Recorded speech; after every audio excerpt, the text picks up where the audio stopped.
It was Friday, June 13th, 1952. 15 4- and 5-year-olds gathered for a graduation ceremony at Seattle's Chinese Baptist Church Nursery School, dressed in pint-sized mortarboards and black gowns. The school's supervisor, Mrs. Harry Rulin, handed diplomas to each graduate. Among them was Betty Lau, who still remembers the musty basement classroom, the smell of chalk dust, and the comfort of belonging. 7 decades later, Lau stands before the same brick facade, joined by several former classmates. They reminisce about games, songs, and afternoon naps, recalling how the church provided a place of warmth and community in post-war Seattle. Founded in 1892, the Chinese Baptist Church served generations of families who made their homes and livelihoods in the surrounding neighborhood. Originally an outreach mission of Seattle First Baptist Church, it combined prayer services with English lessons for Chinese immigrants. With no permanent home, early congregants first gathered in private homes and leased halls in Old Chinatown. In 1902, they built a modest structure at Maynard Avenue South and South Washington Street. 2 decades later, in 1922, the growing congregation purchased property at 10th Avenue South and South King Street.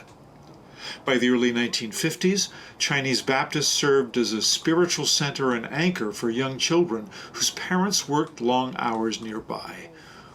Its nursery school offered early education, socialization, and, perhaps most important, a sense of place and welcome.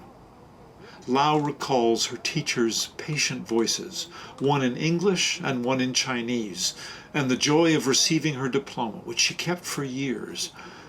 I was very shy in public, but nursery school felt normal, like being in a bigger family, she says with a smile. I didn't know the word community yet, but that's what it was. In the decades since, the church building has changed hands, and the neighborhood around it has evolved. Yet for Lau and her classmates, returning to that spot rekindles vivid memories of friendship, faith, and beginnings. Retired after 41 years as a secondary school teacher, Lau sees clear lines between that early experience and her lifelong devotion to education and youth activities. Understanding where we come from, she says, gives students confidence and connection. Those who feel seen and supported thrive and carry that forward. The basement classroom may be long gone, but its lessons endure. Each reminiscence shared among Lau and her classmates summons cherished childhood scenes of caps and gowns and parental pride from a June day more than 70 years ago, when the future felt as bright as a diploma freshly handed to a 5-year-old. In our first then photo, a Seattle Post-Intelligencer portrait of 4-year-old Betty Lau, top row, second from left, and her mostly Chinese-American nursery school classmates on June 13th, 1952.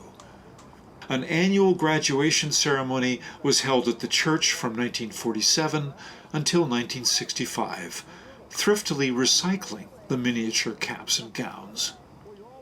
In our second then photo, in the early 1970s, the Chinese Baptist Church stands at 925 South King Street.